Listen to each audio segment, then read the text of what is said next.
Coming up on Nebraska Stories, Chief Standing Bear goes to Washington. A combat vet who was lost in the South Pacific.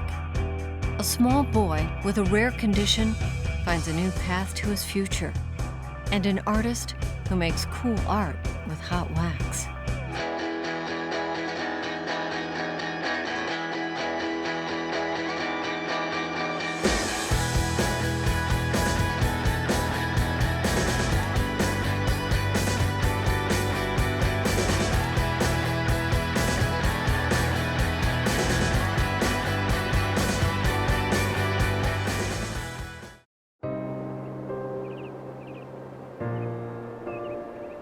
The U.S. Capitol, September 18, 2019. A new American hero is about to be unveiled in Statuary Hall. Oh, say, can you see by the dawn's early... It all began 2 years earlier when the Nebraska legislature voted 2 new heroes into the hall. Roll call. Statuary Hall began in 1864 when Congress invited each state to contribute 2 sculptures of prominent citizens from the past. In 1937, the people of Nebraska chose William Jennings Bryan, 3-time presidential candidate, and J. Sterling Morton, founder of Arbor Day. In the year 2000, states were granted the option of replacing one or both of their statues. Nebraska chose to replace both. Writer Willa Cather will take the place of J. Sterling Morton. In place of William Jennings Bryan, artist Ben Victor's sculpture of Ponca Chief Standing Bear.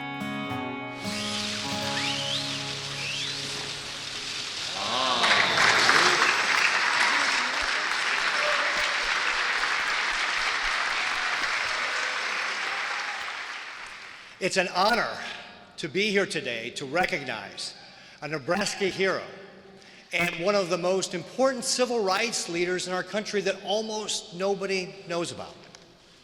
And we hope to be able to correct that today and tell his story. The story begins in the Ponca homeland in northeast Nebraska. Here, the Niobrara River flows into the Missouri, passing white chalk cliffs sacred to the tribe. A Ponca chief named Standing Bear traveled thousands of miles, many on foot, to return to this place. His whole life has been a struggle for justice. Great Spirit, God, it's good to pray to you today. We thank you for this day.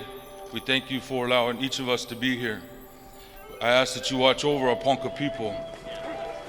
The Ponca people have never forgotten their trail of tears when U.S. soldiers with bayonets forced them from their homeland into a place called Indian Territory.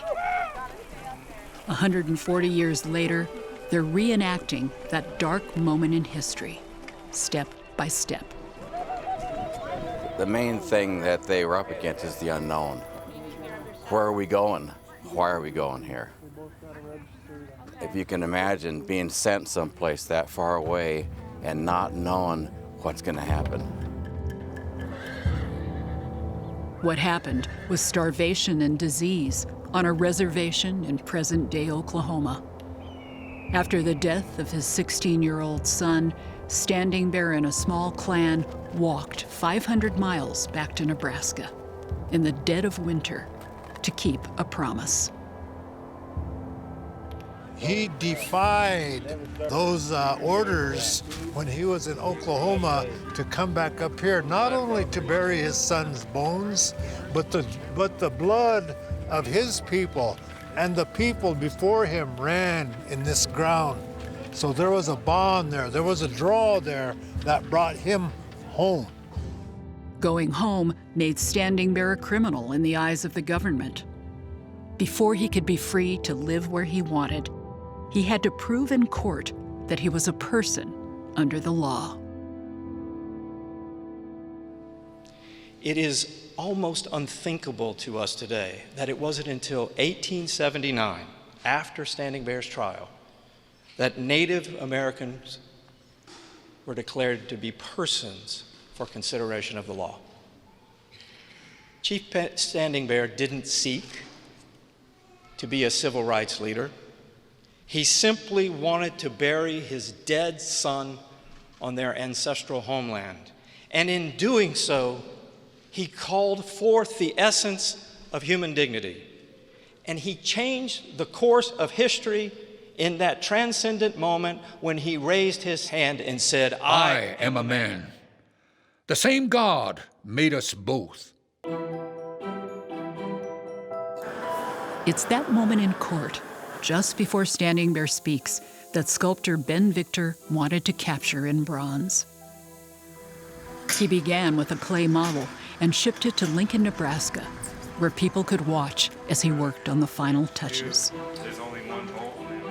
It has been just a packed studio every single day, and it's gotten so much attention for the project and for Chief Standing Bear.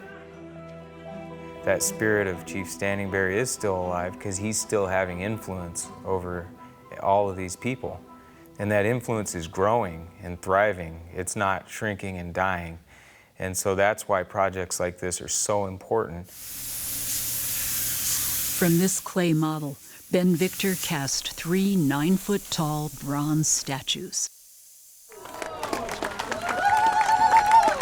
The first was unveiled in Lincoln's Centennial Mall. The second stands on a hill in the Ponca homeland, where Standing Bear died in 1908. He was my great-great-great-grandfather, and that's how I knew him growing up. He was family. Just being on the grounds, having the cemetery close by, having Standing Bear's statue up on the hill, I just feel so close to him. He's here in spirit.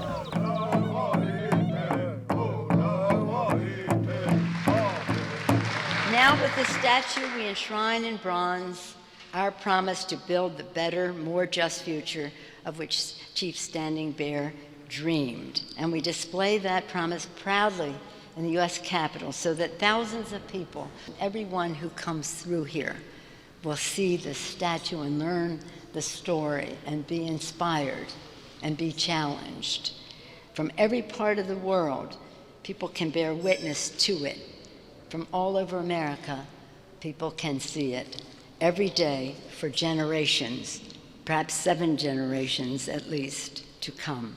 Thank you all for making this day so special for the Congress, more importantly, for the United States of America. God bless you all. God bless America. Thank you so much.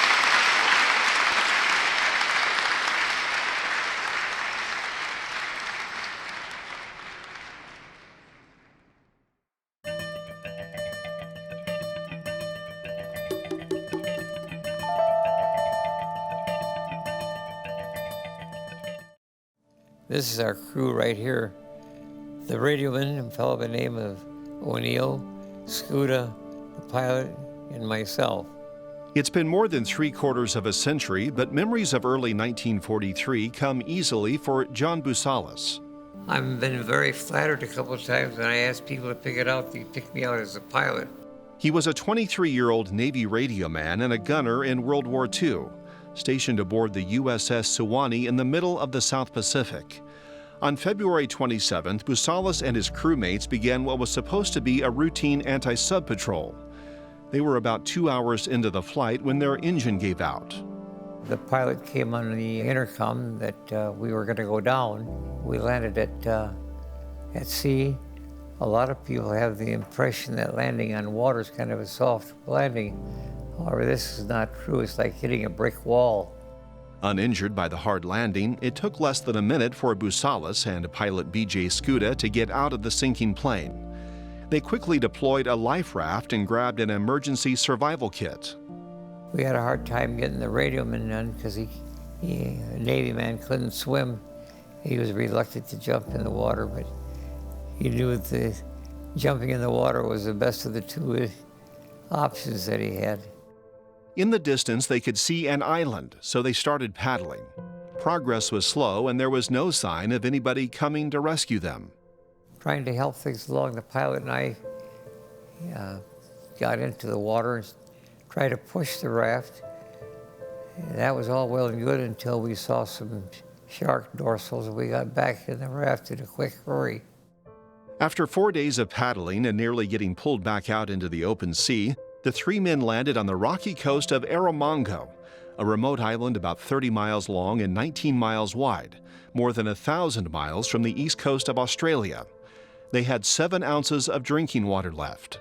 A short ways back from the shoreline, there was this lava rock, and there was some water in that didn't have the salt water in it. We got some of that, and we just rested. We just plopped down and regained our strength before we started walking.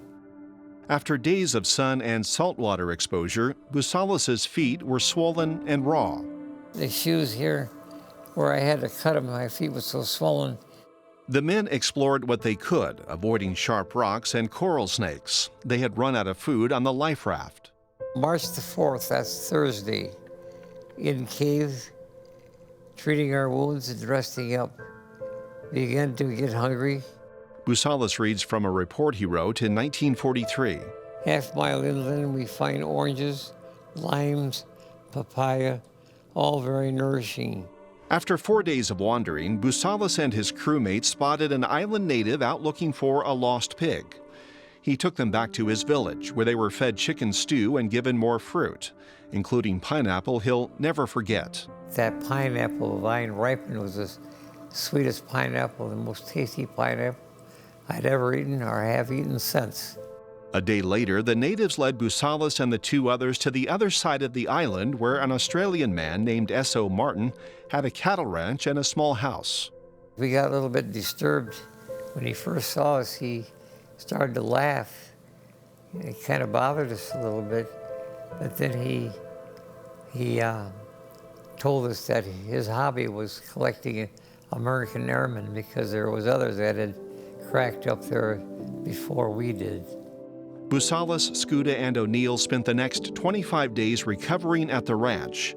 Busalis came down with malaria, which the rancher was able to treat. He spent his 24th birthday on the island, reading books and riding horses. If it wasn't for that native being there, there would have been hardship. There's no doubt about it. But we had all the comforts of home. Soon, a supply boat stopped by the island and later notified a radio operator on a nearby island that there were Navy airmen stranded there. The island that you went to get picked up was? Tanna. Tanna, and that is just south of there a little bit, is that correct? Yeah. A couple of days later, Busalis, Skuta, and O'Neill were picked up by seaplanes and returned to their carrier, 1 month after they had disappeared into the South Pacific. The experience changed Busalis. I don't let things bother me like I used to before, you know? There's just too many good people without worrying about the bad ones, and that helped me in that way. I didn't get all real uptight like I used to. After the war, Busalis returned home to Minnesota and eventually moved to Nebraska, arriving in Lincoln in 1961. He opened a well-known restaurant and golf club and later turned the business over to his son, George. His sister-in-law, Helen Busalis, was Lincoln's mayor from 1975 to 1983. John Busalis celebrated his 100th birthday in 2019. He's had some time to reflect. There were a lot of heroes back at that time. A lot of heroes. He was one of them. I don't know about that. He doesn't talk much about his experience in 1943. He knows many others had it much worse than he did. But he did learn a valuable lesson about the human spirit. The will to survive is very strong. Very strong.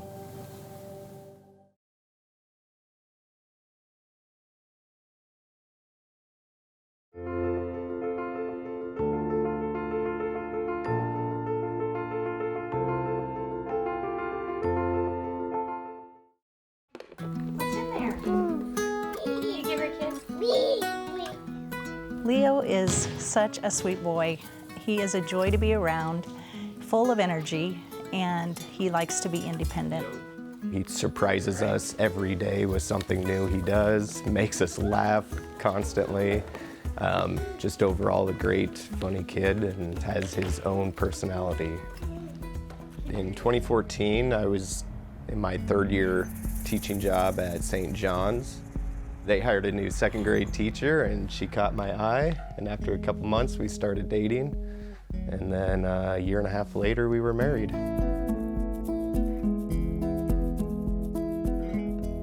It was a healthy pregnancy and we had the regular ultrasounds and checkups, and nothing seemed abnormal.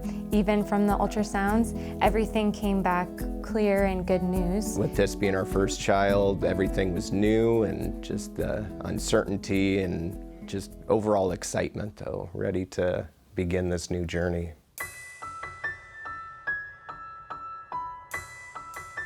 We didn't turn to having a lot of concern until a couple hours after he was born. Well, Leo was born with a rare form of proximal femoral focal deficiency. We call it PFFD. Leo's femur is almost non-existent. He has just a little bit of a femur, a tibia that has two different growth plates. I don't know that I've really ever seen that before with just PFFD. Usually the tibia in PFFD is relatively normal. The question is, how are we going to make him as functional and as useful as we can down the line? Our specialist had very few cases that he has dealt with, so he recommended that if we wanted to seek out a second opinion, he gave us a specialist at Shriners Hospital in Minneapolis.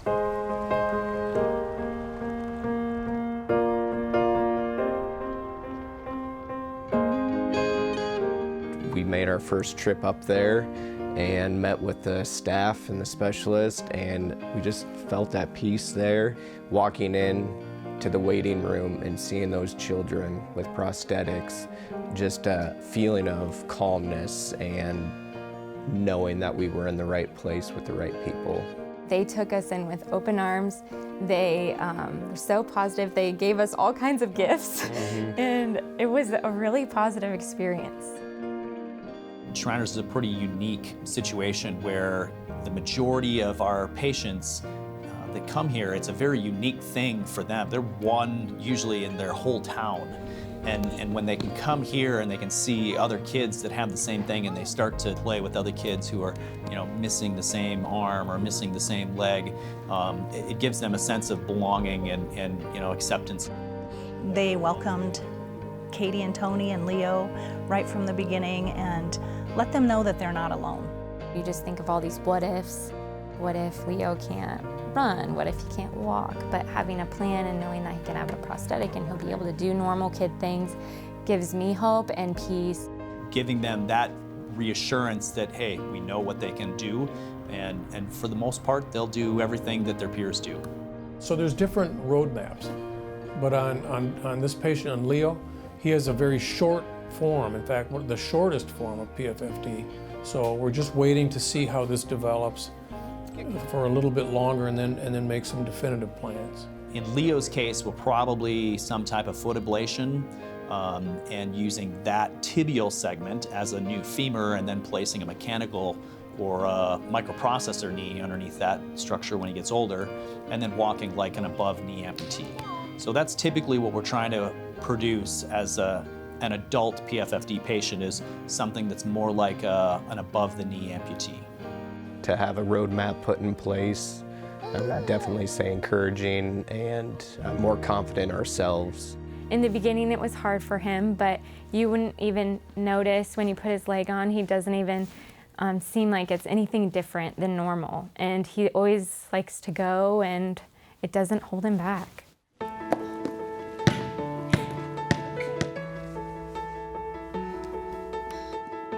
Seeing your kid go through something that you never went through, a hardship that you didn't go through, it was hard for me to see.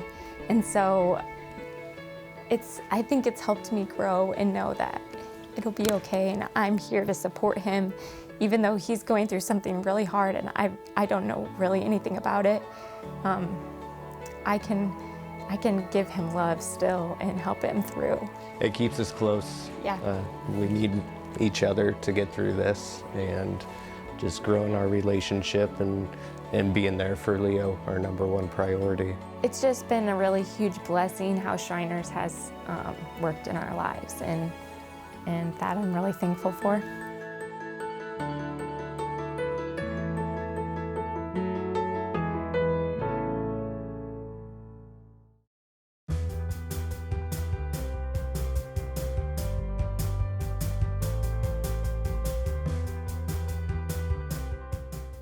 In that few moments where I was conscious and knew I was badly injured, but could think, I thought, if this is it, I didn't really know what the outcome was at that time, what is it I would have regretted? And the thing I would have regretted was not investing in my own creative life.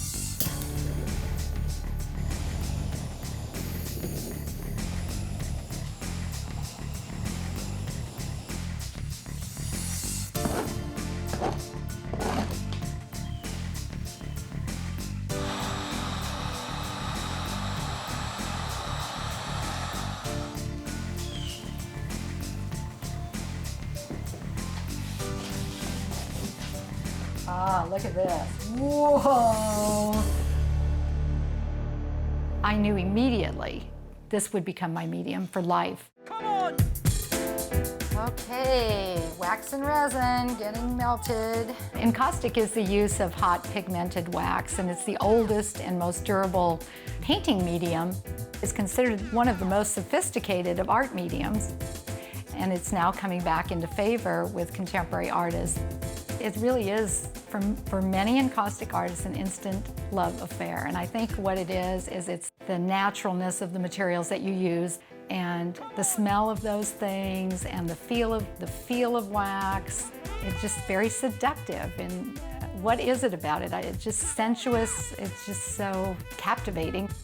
The word encaustic is from the Greek word meaning to burn in, using heat to get the layers of wax to adhere to each other.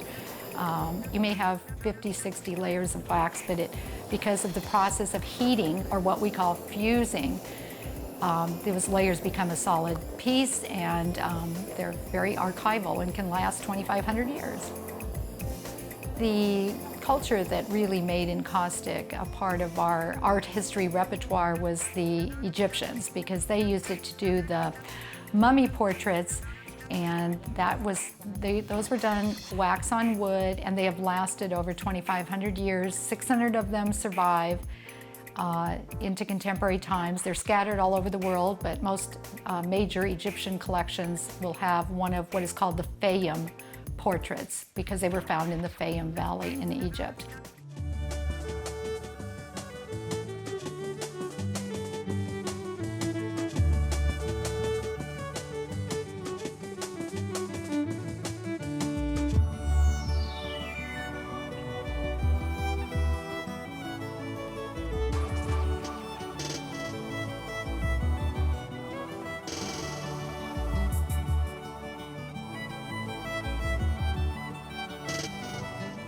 Making the decision to say, I am an artist, and assuming that identity is both exhilarating but also a little intimidating. But at some point you really have to put yourself out there.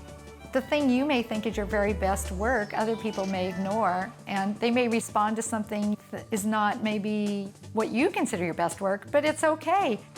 Good art allows that to happen. People see things in your art that you had no idea, and that is a great feeling. Like some of my recent pieces that have to do with candy and cupcakes, people say, that just makes me smile. And I thought, what's wrong with that? And people tell me all the associations they have with it. To me, they're very simple pieces, but the people bring their own meaning to the work, and that's what, as an artist, it's so fun to hear what people think and how they respond. Now, generally in Nebraska, people are so nice, they're not going to respond negatively. They're just like, ignore it. I am still always drawn to the Nebraska landscape. You know, growing up under the big sky in Wahoo, Nebraska, where the land is flat and very fertile, it's hard to get away from that big sky and that flat earth and the rows of crops. And so sometimes even in my abstract work, I'll see the influence of that process, the sky always changing, you know, it's like, because in encaustic, the wax is always changing as you apply heat to it, and it's not always under your control. And it's sort of like the sky. We aren't controlling the clouds in the sky. They're, you know, you just sort of capture a glimpse at a particular time. That's what I feel like I do in wax. I just capture this moment. It's kind of like you go into a state, which has been well documented, the creative state where you're sort of suspended from reality in some ways, and you're just going with it. I would say that only in the last year has the movement reached critical mass. So I'm very pleased to have been associated with the movement early on and to watch it rise. The International Encaustic Artists was formed in 2007. I'm now on the board of directors of that. So that tells you how recent the organizing of this particular use of this medium, the teaching of it, the promoting of it, exhibitions of it, has really just gone mainstream recently. I'm always after the new frontier, but I'm not all that attached to my products. I'm more attached to the process, and I've always got more ideas than I can actually execute. So I love to just go on to the next one.